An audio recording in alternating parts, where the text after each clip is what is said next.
Okay guys, today we're going to be talking about whether or not you can reload a cracked casing.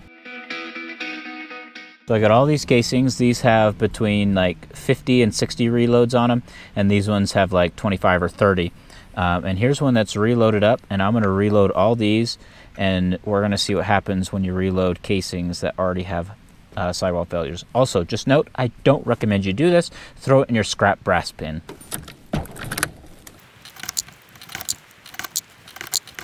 Every single one of these casings is cracked. We're going to load them up and shoot them. Okay, so here we go. I think I got 7 in there, all cracked.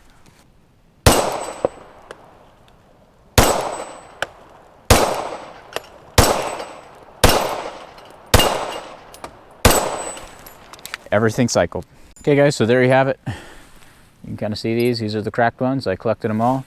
This one has a gnarly crack, but you can totally load them and it's completely safe. However, I do not recommend it. You should throw them away, and it was safe in my gun, might not be safe in yours, and if it's a rifle, completely different. If you've ever seen a catastrophic failure from a failed sidewall in a firearm, please put it in the comments section below or link any other videos or things discussing this. Again, don't reload failed cases.